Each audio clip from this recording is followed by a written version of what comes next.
Hello. Hello, Glen? Yep. Hey, it's Dana, Danny boy. How's it going?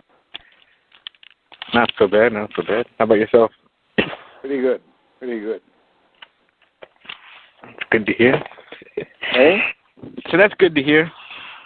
Yeah. I thought you were calling to say that you had bought a bag of chicken feed or something. Yeah, that's coming. Trust me, it's coming. I'm moving into a new apartment like next week, so I've been kind of stuck doing that as far as my money. but I pulled the receipt out today, and it's on my my little coffee table. So as a reminder, you can trade it in for a month of playing music out in the field there. My arms might get tired, but okay, I'll try. Yeah. But yeah, I didn't forget about you. I was actually even talking about that today, with before I called you. I have to do that. But the chickens, not for you though. You know, just for the chickens. Hey? For the chickens, not for you. You know. Yeah, for the chickens. Yeah. Especially it's starting to get cold. I called from Boston yesterday, and we were on the phone for almost 2 hours. And at the end, just before I hung up, I said, you know, we all work for chicken feed here.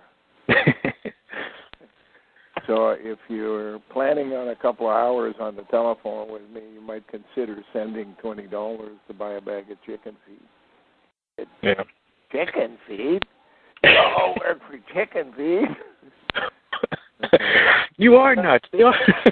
Got to put it in context here. You know? Yeah. You got these chickens that have to be fed. Right. You know, the old farm thing, you know. I still got to do that. I got to send you your pictures. There's a whole bunch of, there's a list of things I have to do. And Mika told me she saw a picture that you put on the net or something about the clouds, the Sfumato pictures in the clouds or something. Yep. I'm just curious to see if people can even see that, to tell you the truth. Yeah. Because I saw about 2 or 3 different, I saw an eagle blowing.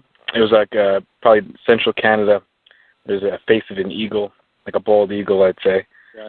And then there was another face right above. Maybe it could be a play on you. It was like another face that kind of, if you were a cloud, maybe.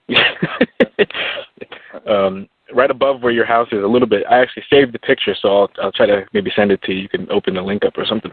But I was like, I wonder what that means. But that was last night around maybe 1 or 2 a.m. or this morning. Yeah. Oh, you're in a movie. I am? Yeah, you're in 2012. You actually, you're in there. You're played by what's his name? Woody Harrelson. I don't know if you know him. Wouldn't surprise me because when I had the site going on a regular basis, every time I went to check the tracker, there were 3 or 4 different companies that we basically tracked to being Hollywood script writing places. But I mean, he even looks like it. He's got the long hair. Actually, he looks like how when I was up there, you know, when you have like that headband type of, like, he's got that same hair and the same beard. I mean, it looks, and he lives in a trailer. And he knows, he's got maps and stuff. Check out my maps, and then everyone thinks he's crazy, but the crazy guy's the one with the answers at the end. Everyone's trying to find him to find out where to go, you know. When all this shit's going down, you know, everyone's, hey, he's crazy, but he knows where to go. Let's go. You know, they're taking planes over to see this guy while like the rest of the, the nova's happening, supernova's happening, and so they're in a plane. They're trying to land on this stuff just to meet this guy to find out where to go. And then there he is, looking just like you. I was like, wow. I don't think there are too many farms in Canada that get visits from AWACS planes. All those coincidences, huh? Anyways, I hope they got the script right.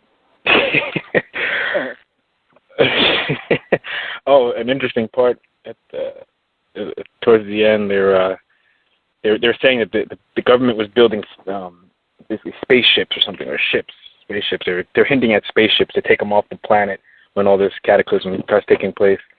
Then they were like, no, they're just ships. And it's for when the waters come in. And then one of the kids asked, you always have like a kid ask because they're always curious, So they're like, oh, how come these ships don't have anchors? He goes, oh, they're not ships, they're arcs. So that's how they were planning on surviving it. When the water comes in, they just build these massive arcs to take the brunt. So over in Tibet, the ships are there for their trials. Yeah, yep, I remember you saying that. Yep, they have all the governments centraled in all the ships. Yep, each country had their own ship, and a seat on that ship was several $1 billion just for a seat. You get a room because you live there for the rest of 10,000 years. Yeah. Like, wow. So, everyone's sitting there in the movie, I don't think it was such a great story, and they couldn't really do, I'm hearing all this crap. Like, you guys have no idea. Like, we're watching two different movies right now. Yeah. Different theaters, or they're walking by on the sidewalk, and at least we're sitting in the audio section of the theater. We're not in the play yet. Yeah. So on your side, any new occurrences or updates from last time we spoke? Yeah. Well, what the cell and I have been doing for the last few weeks is they are, in fact, preparing to make a presentation in court about sensory communications. So in order to get the basic material, and it goes back to the time when DNA was unknown by juries and unknown by judges, and they accepted the fact that blood was a reasonable thing to present as evidence. And the first time they came up with DNA, nobody wanted it presented in court as evidence. There was no proof of anything type of thing. So they had to make cases where they would present the evidence until they were able to educate the judges and jurors. This is something the same. There is a double system of listening in on other people's conversations, right, in an open field. It can be electronic or it can be sensory. Electronic people accept today that it's possible to have devices that can hear people talk from a distance, but there's no data on sensory type of communication. So what they're doing is they set up two separate places, one with electronic devices, one with sensory communications capabilities, and I get to choose a third place to go, usually done at night. The first time was from about 8 o'clock in the evening till 4 o'clock in the morning. I pick a topic, and every hour I either speak it out loud or read it silently. And the idea is I must be in a place where there are at least 3 cats. They must be in places where they have at least 3 people, each one of them basically witnessing the other 2. And at the end, there's a cross-checking about if the sensory people got the same message as the electronic people, and in the end, who is the closest to what I was doing. So we had the first session, and then last week we tried a second session, but there was a delay. Some of the people who were to be within the two groups of three got delayed and didn't show up on time. So we basically cut it short at 10 o'clock and scrapped that attempt. And we're going to try again sometime in the next few days or so. But we have to do it 4 times over the next month or so that they have 4 communications of an 8-hour period. Then they'll cross-check each other and come to me and discuss exactly what it is that I was in fact saying, because I've written it all down. And if they are correct, the sensory one will be more accurate than the electronic one, which is more dependent upon atmospheric conditions and stuff. Then they can make a presentation in a courtroom based on that evidence. You're saying they have equipment that can listen inside of your head? I wouldn't be surprised. Wow. If it can't listen, it can sure communicate. I don't know what's worse, right? Well, the whole idea is to create a distraction in a person at a critical moment. Yeah. In their thinking processes. And so far, it's used most often in sports. Right. I was at the plate waiting to hit the ball over the fence, or a golfer on the tee, or a tennis player seeing a ball coming in his direction just before he goes to hit it, gets distracted for a fraction of a second. And it can take a guy like Tiger Woods from being, 95% accurate and dropping it down to 65%. Yeah. Yeah, I've seen people are watching games and, a pop-up fly ball, something elementary that they catch, since Little League. They sit there and, where'd it go? Right? They close the glove a little too early or something. So I think Tiger Woods went through a period this year where he was hitting only about 60% of the fairways from the tee, and that makes no sense at all. So either they were working at it, or he was acting. Yeah. He was bought out and playing a part if he wasn't being distracted by this kind of activity. It's a distraction. I think also it might play on maybe their confidence at that exact moment. Like they lose their confidence and they can't, or they get in a rut now because their confidence is down. Yeah. And they can get the body then to produce the chemistry linked to depression. You can see it. Great for a long time. It's easier, I think, on especially sports players used to getting praised, and also now they're in front of everybody messing up left and right. One thing if you're doing it by yourself, you could always, but if everyone's watching you, the world's watching you, it's like they can really mess with you, I think. Well, that's what happened to the Montreal goalie, Terry Price, who basically was a phenom in his first 2 years for the Montreal Canadiens.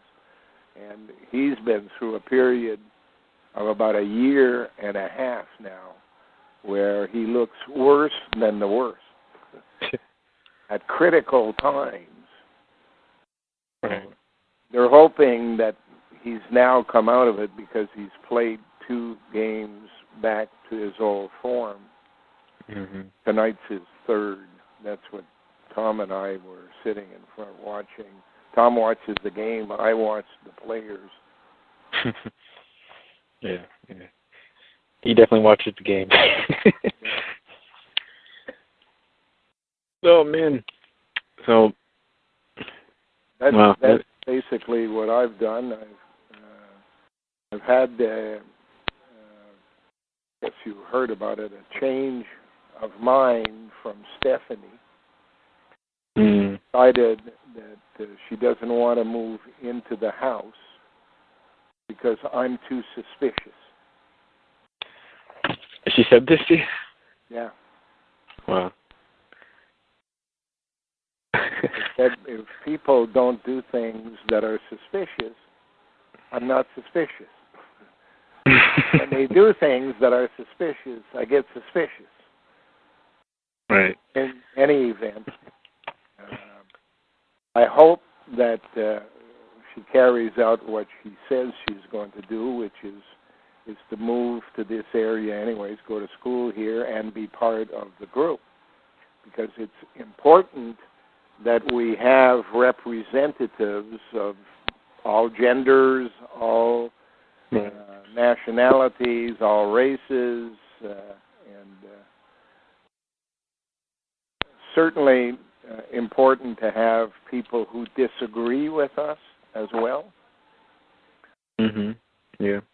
You can't make a full complement of a perfect human being unless you assemble the close to perfect parts of 13 different people.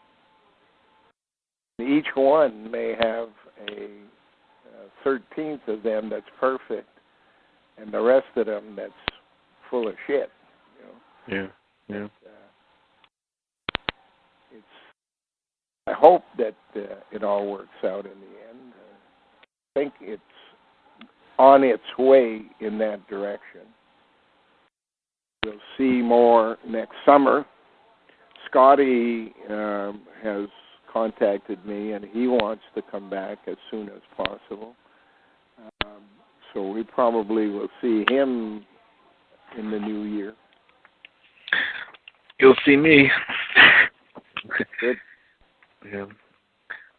Definitely. Well, you're an important part, not just for who you are, but for your understanding of Japanese activities as well.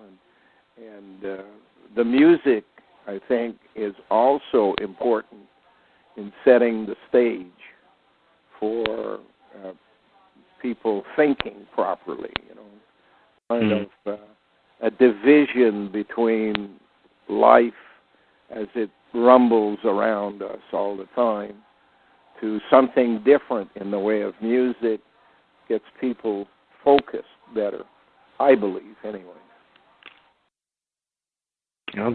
I'll do my best. Yeah, that's kind of what drew me to that instrument. I was like, what is this thing? You know, like. Yeah. And I heard people playing it, and I said I have to try it myself. You know, I may not be the best, but I just try to, you know, whatever I can. And I get my ass kicked by it every time I play it because it's like not worthy to play it. Sometimes I feel it's just maybe that's my medulla kicking in. It was just I tear myself apart. I think I'm my worst critic sometimes, but. I'm sure that with the right kind of audience, people with functioning brains, things sound differently.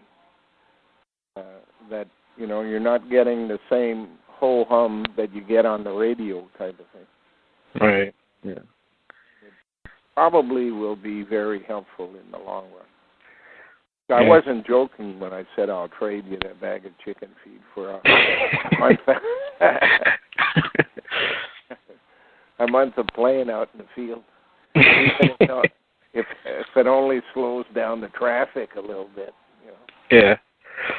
Yeah, I was trying that angle too when I was there. I was like, let me get right next to the sculpture. We got it. You know, well, that's what that instrument I find.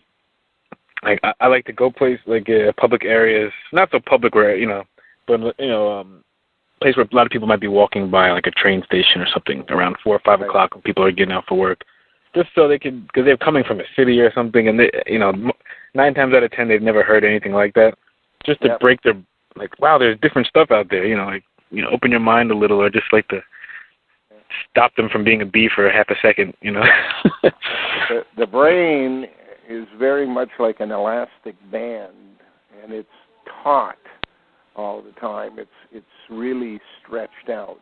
And when you come across something different like that, music, it basically releases the stress on it and allows the brain to come back to its original shape. Because if you don't do that occasionally, it atrophies. Yeah. Then you're lost. You're not able to do it physically. You end up with nervous problems and everything related to it. That's definitely true. Yeah. So what? Have you been hearing any more of those noises from down below, or has that ceased? I haven't heard any noises from below. The one thing that's different that I've noticed is that we had a visitor during one night that was an ox, a bull, cow type animal, bovine. You can tell by the shape of the prints. Prints that it came basically from next door. They have 6 animals, I think. 3 cows, 2 bulls, and an ox. And I checked, the footprints, and it looked like it came directly to the gate and stood at the gate and walked by the area in which Scotty had his fire pit there beside. Okay. Oh, yeah. And then I traced it to the back, up the hill where the grave used to be, and that was basically that night. But 2 nights later, a set of footprints again appear, and this time it wasn't like just wandering around. If one were to put down 7, 8, or 10 different things that we do on the site here, each one of them was visited by this ox, suggesting that in fact somebody was riding it. That sounds a little strange in this part of the world. However, in India, it would be a normal thing. They're used for such purposes. The strangest thing is I started checking up on Siwa, or Shiva, the god of destruction in old Hindu mythology, Brahmin and Buddhist and Taoist and that kind of stuff. And he's represented by an ox. And of course, in some of the groups of that religion, they treat the ox as a god and provide it with special quarters. It lives the life of a king, basically. A bunch of people slaving around it to give it food and clean out its space and all of that stuff. But they believe it's reincarnated, like the Buddha. Yeah. and it has to be a black animal with a white thing on the forehead.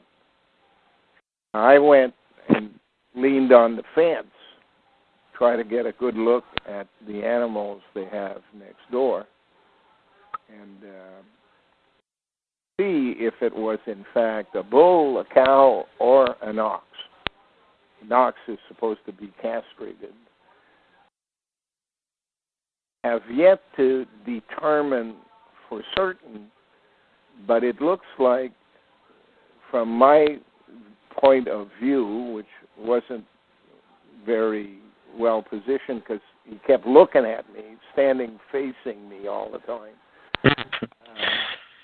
I couldn't see anything underneath. Like, he didn't even have a penis, as far as I could tell. Well, which you would expect from a bull. You know. Castration basically would mean removal of the testicles, and that shouldn't affect that part. Right, yeah. It was not visible. There was nothing visible, so I'm still trying to see for certain what's going on. It's interesting that we live in Oxford Mills, and the destroyer at the end of the world, Siwa, which, by the way, is a play on the word ami, or Sima, which is the Moho discontinuity. He apparently has a consort, goddess, whose name is, he has a number of names. One of them is Kealey. Sounds a lot like Kealey. But a second name it has is Ambika. Oh, really? Coincidence? Oh, wow. I don't believe in coincidence. So, strange things. Wow, it's just like players on a stage, man. It's like, holy cow. I told her that this afternoon when she called, and she said she knew, she had seen it in some of the documentation. She thought, that she was the goddess of destruction, according to the story. And I said, no, it's him that's the god of destruction, and you're basically wife or girlfriend or whatever. So I said, it's telling me that you need to get here, because if we're going to stop the destruction of the world, we want all of the insiders possible. Now, it won't hurt to have an Ambika around. Hey, get over here, George. I need to talk to you. But, it's also interesting that she's married to a Mormon. Yeah, I know. That's like, before I even knew about that, about just the Mormon thing, I was like, wow, how the connection to your property and everything. Yeah. There's no doubt that they play a role in all of this, because they have the other half of the plate. Yeah. Let's go try to get it. Yeah. And it was given to them in New York State, so not too far from here, geographically speaking. No, not at all. Yeah. So it's, every day for me here is an experience. I get up never knowing what to expect, and I'm constantly surprised at the linkages that appear in pre-Ice Age lifestyle, troglodytes in the middle, the Syrian lifestyle around Hurry and the Hittites and Hurrians, those people up there, and then the Egyptians and the 18th dynasty. All of it, to me, seems like the same story being repeated over and over and over again without getting to the conclusion. That's why I refer to it as the unfinished symphony. Yeah. Waiting for us, as far as I can tell, to be the one that brings it to an end one way or the other. Yeah. It's quite amazing. And, okay, so there's no more of that noise underneath, and... Not that I know of, but I haven't been looking for it, and I haven't been in that part. So, is the cell broadcasting some type of something around your house? Because I'm telling you, only that I'm calling you, I'm hearing just, like, click, like, every... Oh, that's Bell Canada. But it's really strong today. It's really strong. It's really strong today, and it's a lot more frequent. Every, like, 20 seconds I'm hearing it. So. Yeah. You got to remember that Bell Canada has an antenna on the house to the north of us. It has one on the house across the street. The people's name there are Gorell, linked to Gore. Yeah. And we're kind of in the middle between these two.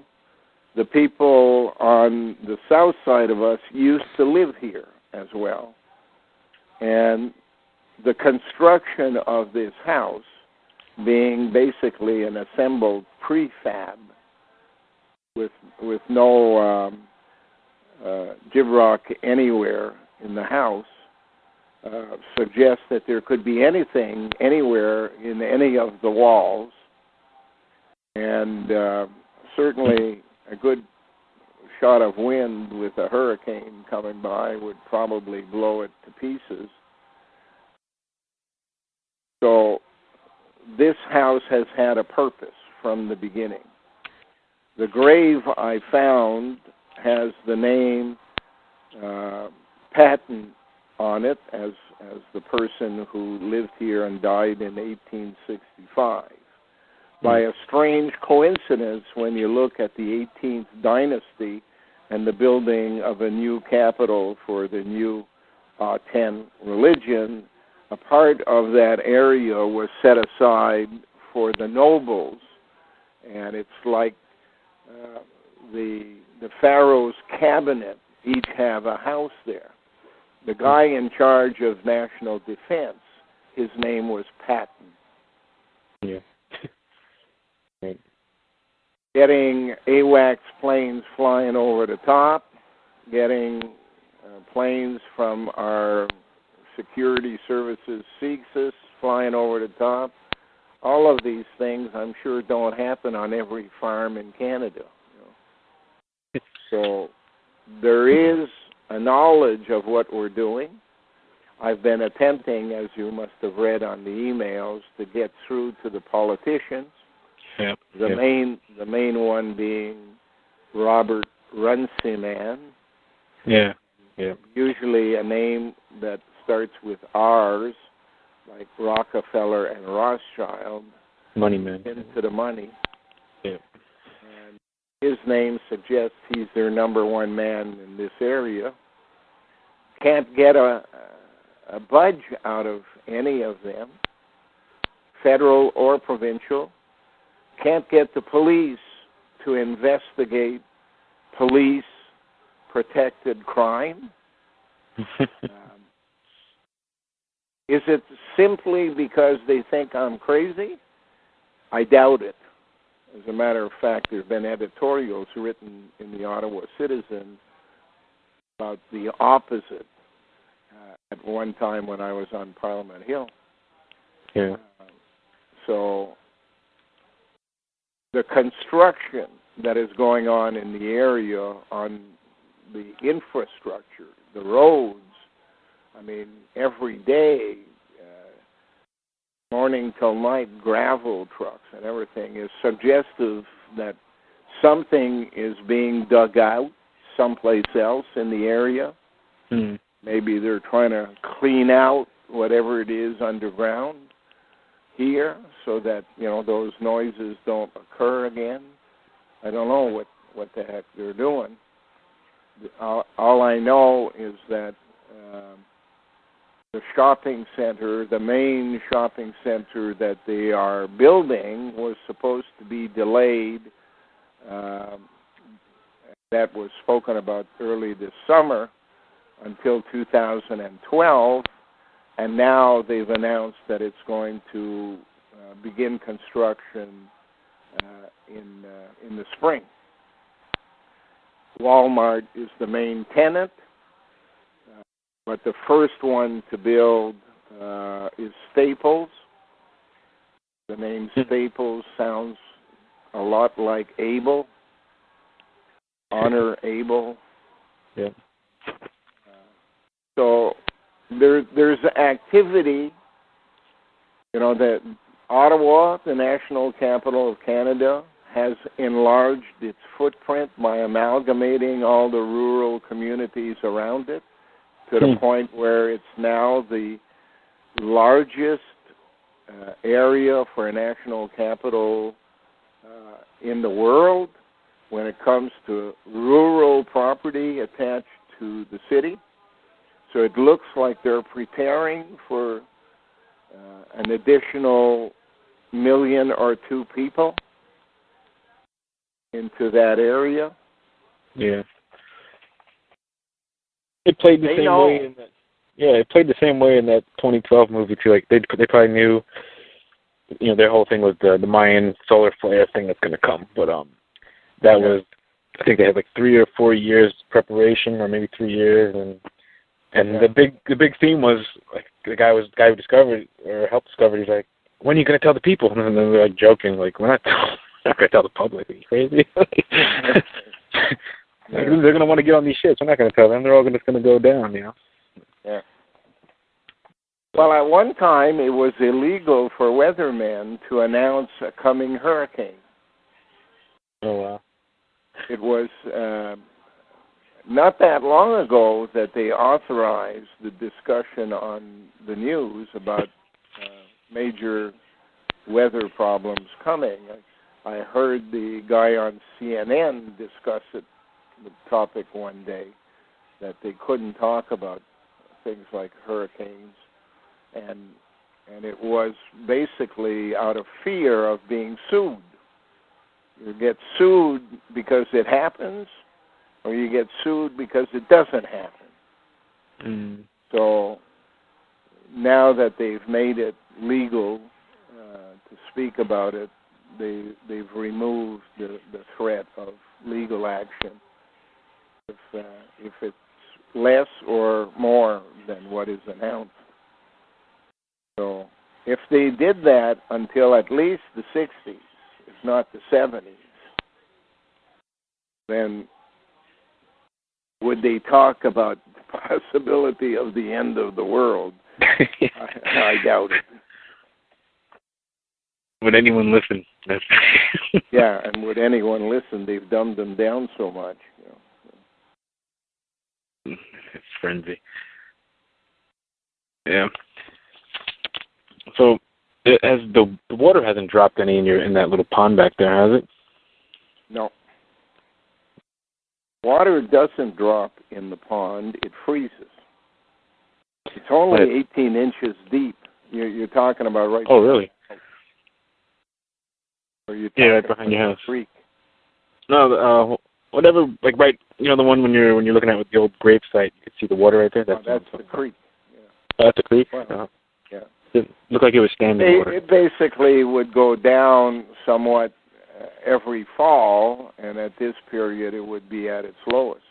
However, for the last 2 years or 3 years now, there's been more rainfall in August and September than there ever was before.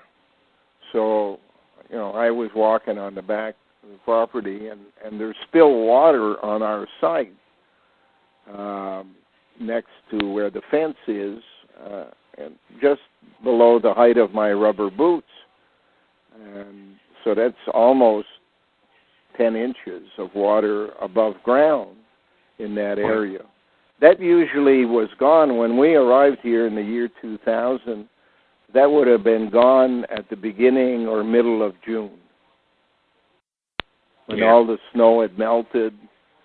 A couple of weeks after that, the water was dried up. Yeah. But in the last 2 or 3 years, there's water on the ground year-round. I mean, it freezes in the wintertime. Especially this year, it rained a lot, too. Yeah. But, they're listening in on our conversations. They're tapping the phone lines. They're doing everything they can to stop me from posting. Yeah. They keep sending me messages. Your program has performed an illegal operation and will shut down. Boom, everything's gone off the screen. I have to reload everything, and I don't know. It doesn't seem to be that they want to stop me, because they don't repeat it, the next time. They just do it every day kind of thing once. But as soon as I reload it, they don't repeat it. Right. So they are basically trying to stress me, but not stop me. I don't get stressed, but I'm kind of... You expect it, right? Eh? You expect it now, right? From them. When you've lived my life, by the time you're 69, you've had so much of this stuff that it's normal. Yeah, exactly. Kind of like I used to get really disappointed in people, but then now I'm used to it because everyone's pretty fucked up. As far as anything. Some people that this week as well. When I first arrived here, and I came to the conclusion about what was going on, I made a pledge that I would do everything I can to prevent it from happening, and that I would really feel bad if I couldn't stop it. Mm-hmm. But in the last 2 or 3 years, I've moved off of that position. I still would do everything I can to prevent it from happening. But I'm not going to feel as bad as I thought I would if I don't stop it by, before phase 1. Because the more I live this life, the more I realize that there's a whole bunch of people out there not worth saving. Yeah. And humanity might benefit from their disappearance. And if they all think that they're saved, and they're going to get into these submarines or whatever and go to some secret place, but in fact they're all going to be destroyed, kind of parked underneath Lake Ontario or what have you. Mm-hmm. Those people I wouldn't mind seeing leaving the planet. Right, the first ones. Yeah. Yep. The helpers of all this, too. That's true. Yeah. I've even thought about it to preventing this. But servants. What was that? I said I don't think they'd be allowed to bring their servants. They might though. They want to, right? Gotta be one guy. Yeah. But so I don't I was thinking about that too. You're trying to stop this, but if they never know you stopped it, then they're going to continue to be how they are. Yeah. Even the regular mass people. We're not the ones who are going to do the actual stopping. That's too big an event for us. what we can do is, by creating critical mass, put the onus back where it belongs, in the hands of creation, and say, okay, we've proven to you that there is a redeeming social interest in saving this planet, because there are people with functioning brains on it who are still able to decipher what's going on and are calling upon creation for help. So as we hand over the responsibility to creation, then basically there's no doubt creation can make certain events happen or not happen that would allow life to continue on this planet. Under what circumstances, I don't know. As long as creation hasn't lost complete belief that this place is worth saving. Because if it does, there's nothing that can be done. And it will if we can't produce 13 people with a functioning brain. So my task is basically to remind creation every day that in order for me to be able to do that, I need the resources. I'm not asking for anybody else's money.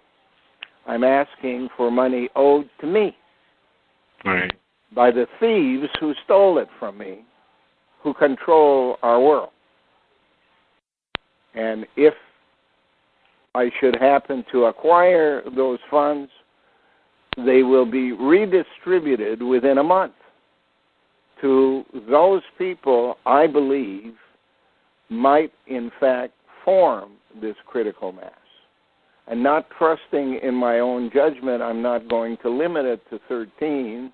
I'm going to go for 30, hoping that in the 30 there are 13 who tell the truth. Yeah. Yep. So, it's like looking for a passing grade on a test, right? Yeah. So I'm waiting, and patience has never been my virtues. My wife, ex-wife, used to call me stubborn, and I used to remind her that no, I wasn't stubborn. I was tenacious. There is a difference. It's very difficult for most people to identify, especially when they're the target of my tenacity. Oh, man. But it's funny that the word tenacity has 10 in it. Yeah. And it's attached to EC, ASC, and it says TY, 2 in 1, transmitting 2 in 1. Anyways, that's where I'm at. It's going to be a winter that will continue. If Scotty comes back after Christmas, he's going to start on a trial. And the trial is how does one survive if one is all of a sudden confronted with the fact that there are no stores. You can't go and buy your food at the grocery store. How can one survive on a place like this farm? And I've got to teach him how to slaughter a goat. I got to go through how you kill a chicken. And then, because it's the first winter and he hasn't done the garden thing yet, we're going to supply him with veggies.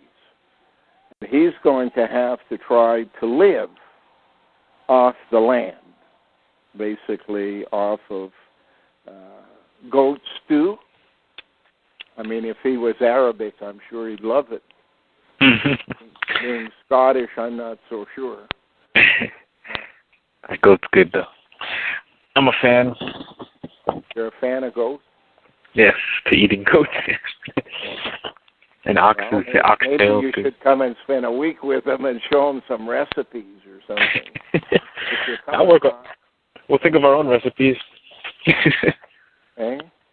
Yeah, we'll combine. Maybe you'll get some Scottish flavor in there, and I'll throw in some rice stuff. We'll make some new recipes up. Yeah. So I'm down to learn that as well. That's something, you know. My father has a farm, but not. He would enjoy your company. What was that? He would enjoy your company.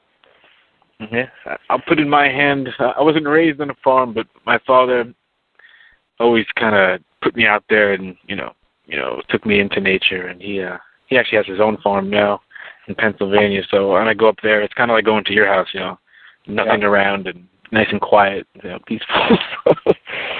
That's when I get to unwind instead of where I live. All I see is windows everywhere, so I feel like I'm on stage all the time, you know. Right. So you don't know how. I was raised in downtown Ottawa, so I know a little bit about that feeling. I was within about a mile of Parliament Hill in Ottawa. So. Oh yeah. Definitely same feeling here. But when I arrived here, it was for me a catharsis that changed my life, basically, because I had never stopped, basically, to listen or smell or feel the wind, you know, kind of. You really feel a storm when you're in the city. You don't think about the wind, you know. Right. Yeah. So it changed my approach to everything. That life is not being on a Ferris wheel. Life is much more interesting sober than drunk. Yeah, that's for sure. If the circumstances around make it possible, everyone should live on a farm. And maybe after phase 1, that'll be the case. Yeah. And everyone's going to have to know how to, well, everyone should know how to survive, you know, as far as living off the land, because that's what's going to be left. You know, where you're not going to be getting supplies coming in every week, and, you know, it's not going to be like that. I don't think so anyway. But. And your menu has to match what's available in the quantities that it's available as well. Yeah, exactly. And to know how to store food without electricity, and you already have that kind of figured out, I guess. But cold cellar type of approach, things like that. So that's what we're going to be doing this winter. If he doesn't manage to come, then it's something that I want to try, and I'll be probably starting that in the spring. I hope he comes. You shooting for when is he trying to shoot back? Eh? When is he trying to come back? Like around when? Christmas. Christmas? Oh, that's soon. Okay. Yeah, in January, I guess. He lost his grandmother while he was there, so she passed away. So they're having all kinds of family reunions until Christmas, and then he'd be more free, and he's got to raise the money for the airline and get himself over here. Might be better after Christmas anyway. I think the prices go back down. I think. You hope. I hope. Well, I pretty much got the drive down to you, so I could do it probably with my eyes closed now, you know. So I think I got back. How much did it cost in gas? Did you figure that out? Well, at the time, what I did was I filled up. I think. Let's see. it all depends on how much I start out with. You know, because I know in New Jersey the gas is probably 40 cents cheaper than it is around me. So I kind of just coast to Jersey and fill up, and then from Jersey I made it to, you know, like maybe 2 exits before Canada, because I knew Canada had more expensive gas, so I got gas again. Right. But on one tank till I, you know, bleed it dry, I could get to your house. So I have a 20-gallon tank in my car. Right. So it all depends on how I drive. The mountains is what kills me going up. You know, you put more weight and everything. But gas-wise, I mean, it was under, I'd say, let's see, I'll do a quick in my head. Maybe under 100, I'd say. Yeah. Or maybe 150, like maybe round trip if I did it. Or I'd say maybe under 100 though. Yeah. Well, I think that's what Stephanie had paid from Massachusetts, was about $100. Yeah. I mean, I was also doing probably 80 the whole way because it was still a long drive. But it's about a 6.5 hour drive with no traffic. Yeah. But there's people that are for instance, on the forum, the guy lives in I think Rochester, and that's only about a couple hours away. Like I drove past it, I was like, oh wow, it's just like a hop, skip, and a jump to your place. Yeah. A lot of people are all talk, I think. So 6.5 hours from Ottawa takes one to Niagara Falls. So that is a comparative thing I can use for judging the distance. Toronto is about 4.5 hours from Ottawa, and Niagara Falls a couple hours later. Yeah, it's pretty much a straight drive right through. Pretty much the skinnier part of New York State is the way I go. So I'm just east of all the lakes over there, and I shoot up that way through Pennsylvania. I mean, I could go the other way where it's just all upstate New York, but I think it's a little longer. But it's no big deal. You know, for where I'm going, it's, you know, and what you're doing over there, it's not a big deal. Well, we're waiting for you. Anytime you feel like coming and spending some time. Yeah. Even for a weekend in the winter or whatever. Okay. I'll have to watch for the blizzards you get. Well, my car is front wheel drive, so. Yeah, you live with those things after a while. You know. Yeah, I'm used to snow. If you keep away from the big bodies of water, like you don't head for Lake Ontario. Right. Cross the St. Lawrence at Montreal, even. You know, that basically is the cleanest part of the drive from Montreal to here on the Canadian side of the St. Lawrence here. I don't know if I told you, when I left your place that evening, like it started raining, you know, and then it started pouring rain where I had to go maybe 15 miles an hour with my wipers on as high as it can go. And I saw lightning probably about, I'd say, 60 feet away. I was like, oh, man, I better be careful. Oh, they are great. Here it comes, you know. The flood, the deluge. Oh, they are great. Yeah. After that? It was just creation saying goodbye. Yeah. That's good, yeah. All right. Okay. Yes. All right. Yes, enjoy the rest of your night. Jared. Yes, I'll talk to Jared. Jared, he had some issue with like a phone, so he's been meaning to get to you. So as soon as his phone gets squared away, he wanted me to. I'll send my condolences. Yeah. Okay. All right. Have a good one. Yep. Okay. Bye.